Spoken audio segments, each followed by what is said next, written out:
Be me 17, senior year of high school. Setting is a dreary, fog-eaten coastal town in the Pacific Northwest, the kind of place where moss grows on the siding of houses, and everyone looks perpetually damp. Not the cool Twilight vampire vibe, just wet wool and depression. I am the definition of a background character. Average height, messy hair, dark circles under eyes from staying up too late. Obsessed with analog electronics and radio frequencies. Specifically, I spend my nights trying to fix up old ham radios and listening to static. Ideally, I want to be an audio engineer. Realistically, I'm just an autist who likes the sound of white noise because it drowns out my own thoughts. School has an old, defunct radio station tower on the hill behind the football field. The Roost used to be for announcements in the 80s, now just a rust bucket shack. I possess the only key because the janitor, Mr. Henderson, pities me. It's my sanctuary. Lunch breaks, free periods after school. I'm up there soldering wires,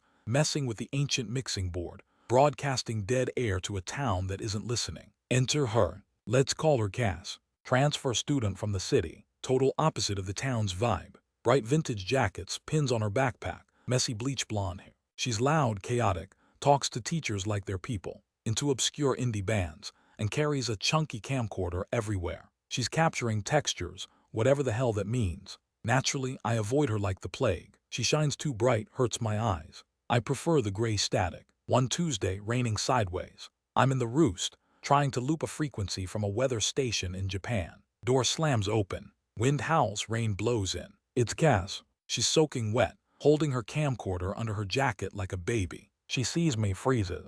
I freeze. Oh, thank God, she says, slamming the door. I thought this was a murder shack. It is, I mumble, turning back to the board. I'm the murderer. She laughs. A loud, ungraceful laugh that echoes in the small metal room. Cool, can I hide out here? The cafeteria smells like wet dog and teenage angst. That's how it starts. She doesn't ask permission, just sits on a pile of old milk crates. Starts filming the dust motes floating in the light of the radio tubes. I tell her to be quiet. She asks what I'm doing. I explain the concept of DZing, long-distance radio reception. Expect her to get bored and leave. Instead, she listens. Actually listens. So you're trying to hear ghosts, she asks. Just voices from far away, I say. Same thing, she replies. Fast forward 2 months. Cass is a permanent fixture in the Roost. She brings coffee in a thermos that tastes like mud. I fix the gain on her camcorder microphone. We form a weird symbiosis. She talks about everything. Her parents' divorce, how much she hates the town, her dreams of making documentaries.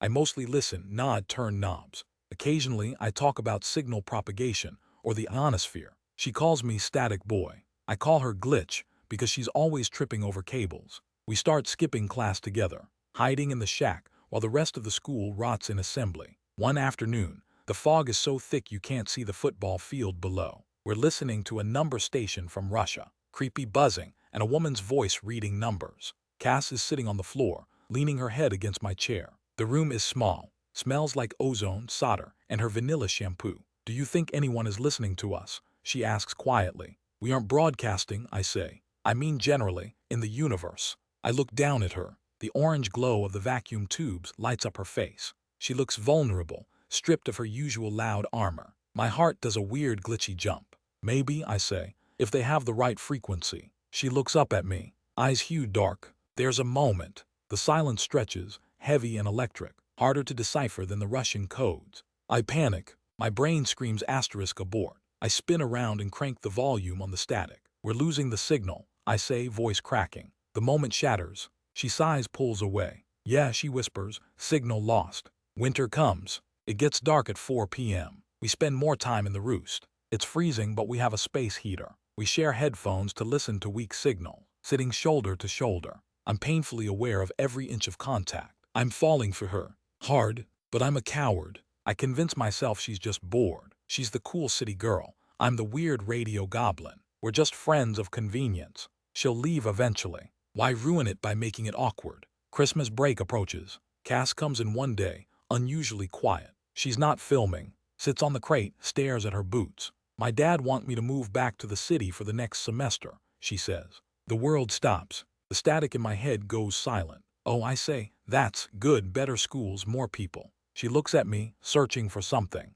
I don't have to go, she says. I can fight it if there was a reason to stay. This is it. The prompt. The dialogue option where I win the game. Tell her to stay. Tell her she's the only signal you care about. I open my mouth. Fear chokes me. Fear of rejection. Fear of being not enough. Fear of holding her back in this dead-end town. You should go, I say, forcing a smile. This town sucks. You said it yourself. Her face falls. Just a fraction, but I see it. The light goes out behind her eyes. Right, she says, voice flat. Yeah, you're right, it sucks here. She stands up, grabs her camera. I gotta go pack. She leaves without waiting for the rain to stop. The next week is a blur. I don't see her at school. I spend every waking moment in the roost, hoping she'll burst in. She doesn't. Last day of the semester. I'm walking to my locker. See her down the hall. She's with some guys from the drama club, laughing loud bright. She sees me, smiles, but it's different. It's the civil acquaintance smile, not the partner in crime smile.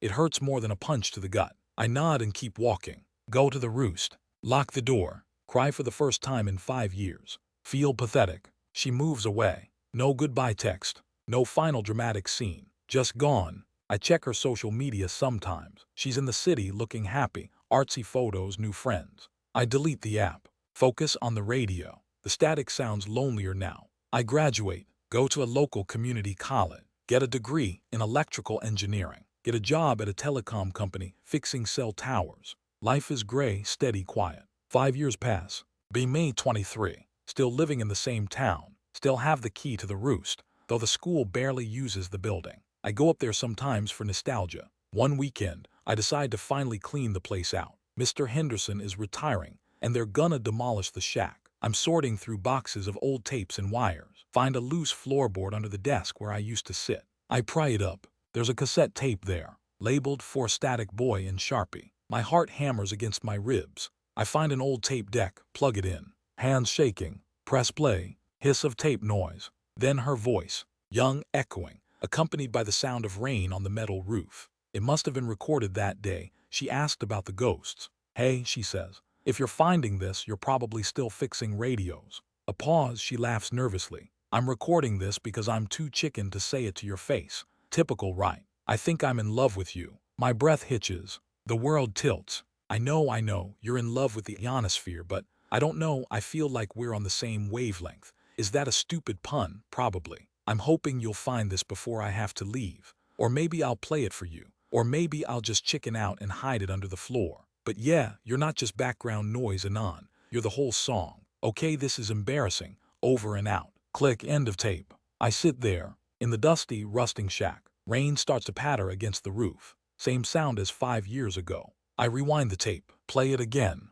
I think I'm in love with you. Rewind. You're the whole song. Rewind. Over and out. I stare out the dirty window at the gray town. The realization hits me like a freight train. It wasn't unrequited. It wasn't in my head. I had it. It was right there, sitting on a milk crate 3 feet away from me. And I pushed it away because I was scared of being happy. Because I thought I didn't deserve the melody. I check my phone. Search her name. She's a filmmaker now. Engaged. Some guy with a beard who looks like he drinks craft beer and treats her well. She looks happy. Truly happy. I look at the cassette tape in my hand. The plastic is cold. I want to scream. I want to build a time machine out of these rusty parts. I want to go back to that Tuesday. I want to grab her hand when she asked for a reason to stay. But you can't broadcast into the past. The signal only goes one way. Propagation delay is infinite. I put the tape in my pocket, pack up my tools, walk out of the roost, leave the door unlocked. The demolition crew comes tomorrow. Walking home in the rain, I put my headphones on, turn on the radio. Just static. Nothing but static. It never sounded so loud before.